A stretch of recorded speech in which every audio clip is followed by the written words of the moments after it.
So, why did you choose teaching as a profession? I cannot say that I actually chose it till I graduated high school, when I needed to be serious and to think what course I would be taking up at university. What I did was I just sent my application letter for scholarship grants, and I chose that university that offered scholarship for teaching. Okay, I told myself, teaching. Do I want to be a teacher? I don't mind it. I think I can do it like that. Describe your teaching strategy or philosophy. Which values do you want to teach your students? As a teacher, I would always think for the betterment of my kids, of my students. So what I do is I really prepare my lessons, because I want that my students will really be able to understand the lesson, and I want that when I get out of the classroom, I could see in their faces smiles. Okay, that means they have understood the lesson. That's one thing. As a teacher, I have to prepare and know what I should be doing in class. How would you connect with the parents? How would you communicate with them?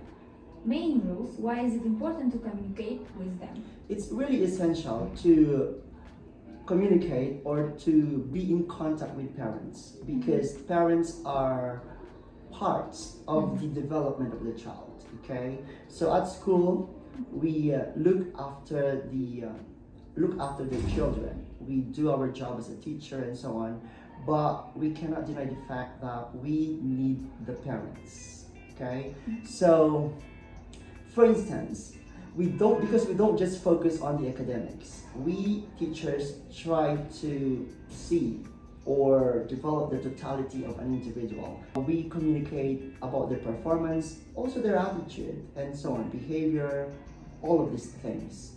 How would you resolve classroom conflicts? Right, it depends on the conflict, okay?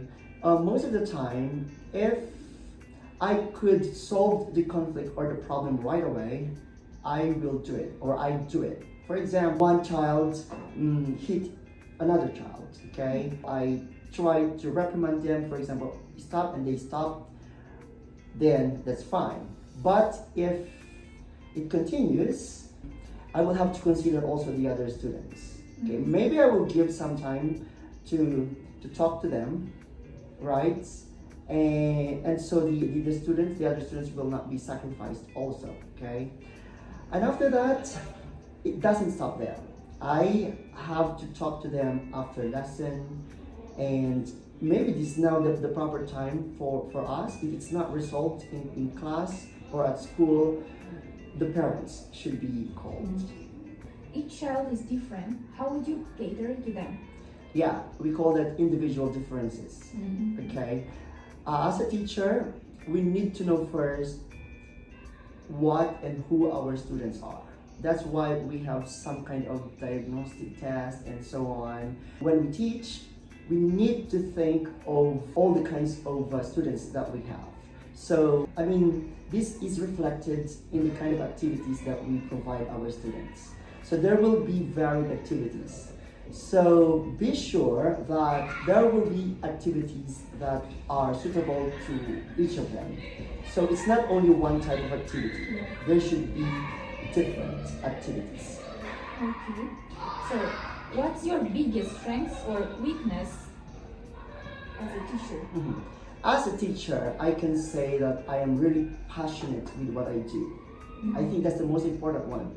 If you don't love what you do, then other things will not be into good places. Sometimes I forget myself, okay? For example, when I prepare lessons, oh my God, it's already 1 o'clock, 2 o'clock in the morning, okay? I'm still preparing. In that way, I can really say that I am passionate about my job. I really love it. That's the most important thing. Weakness, maybe that could be weakness also, okay? Because I need to balance, okay, everything. Weakness, maybe sometimes I am too understanding, because For example, somebody or one student misbehaves, I don't judge them right away. Okay, like I think, why is this child behaving like this? I need to know why, the history, the background. Sometimes when things happen like this, I talk to students. It's my break time. I don't have my break. I try my best to talk to the child. Try to talk to that person and try to understand. Try to know where he's coming from. Yeah. And then, yeah, he behaves like that because he didn't have his breakfast, and a lot of other things. Describe your classroom management skills. That's one of the challenges of a teacher, especially this generation. Yes. And what I do is that I try my best to be calm. And again, I have to understand where they're coming from. You are teaching and then chatting and so on. I have tried different strategies already. Okay, maybe I will try to keep quiet. I will try to observe them, stop teaching. Sometimes it's effective. But it's not always the case. You really have to be tough also at times. What I do is to control or to manage is I talk to them personally and try to evaluate what they really want. That means you really have to understand. I'm an adult already. I try to be like them. Yes. Yeah, I laugh with them, I chat with them, and it's effective. Sometimes when I talk to them really nicely, and then instead of shouting at them, next day they will remember the teacher talked to me and he told me to do something like this, and they behave rather than just shouting and so on. Okay. Tell us about one moment that you can forget as a teacher. One moment. Actually, there are a lot of moments, but one of the most striking ones is that there was one student who approached me after the lesson. He was so thankful. He said, "Thank you very much. I understand this lesson now, okay? Because I like the way you teach and so on.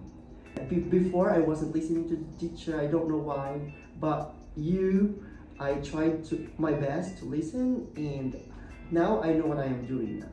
Something like that. And if I may add one more thing, I was really angry in class, and then another student approached me after the lesson, and he tapped my shoulder and he said, "I'm sorry for my classmates," something like that. So still there are students like that. These situations really got me. Yeah. Yeah. Okay.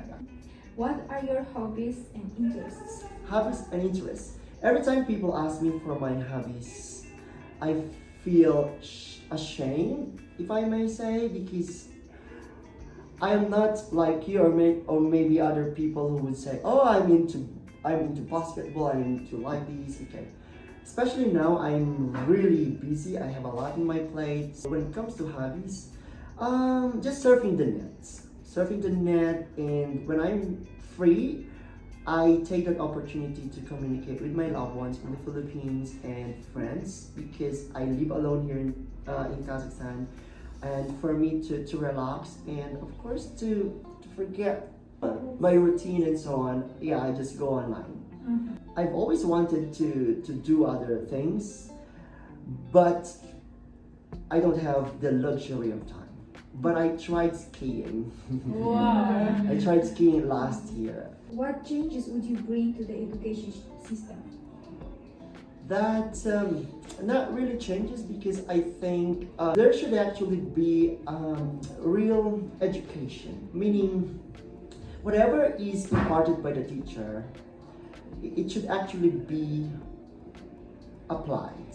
What I mean is that when something is taught, it should be done. Something like that. Who's an ideal teacher according to you? An ideal teacher is someone who doesn't only cater to the cognitive skills of a child. Just like what I mentioned, it should be the total being of a student.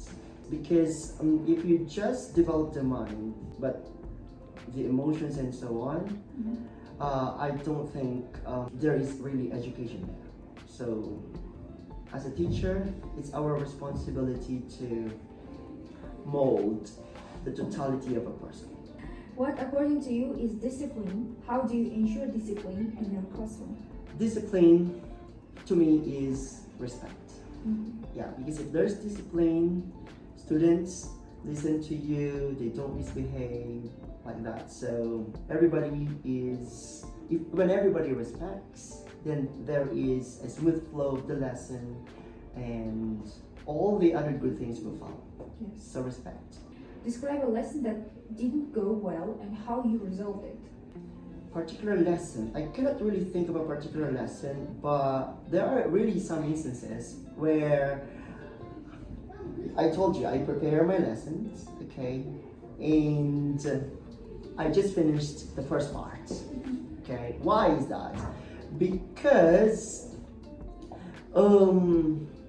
it sometimes is a good thing, because maybe that first activity the students really love it, enjoy it, and then we were unmindful of the time, and I just asked their opinions and so on, because only to find out it was their interests. Because we were actually talking about the features of a phone, okay, and we were just discussing the first part, and it's already time. And really? Yeah, because they have a lot of ideas. They had a lot of ideas. Features of the phone. They talk about the design. It's so cool, and the features. They are into this topic. So how did I resolve it? No, since it's time already, so we just continued the next meeting. How would you manage a disruptive or reluctant student? It's all again going back to what I have mentioned already, to understand where they're coming from, okay? Because if they do that again and again, and as a teacher you haven't done anything, you haven't done your part to just even ask them how they are, why they are doing that, and so on. So yeah, it boils down to knowing their backgrounds, especially if it's repetitive, okay? But if it just happens right there and then, just at the time, then I will stop teaching and I will go to them and know what's happening, like that. Okay. If you had a chance to send just one message, not one word, to the whole human being, what would you write to them? Let's just be kind to everyone, because with kindness you will never be wrong, or you can't go wrong. And of course, let's respect one another and understand each other. Let's not be so judgmental. We need to understand each other. So thanks for answers, insights. We appreciate it. So thank you. So passionate. Thank you so much. Yeah.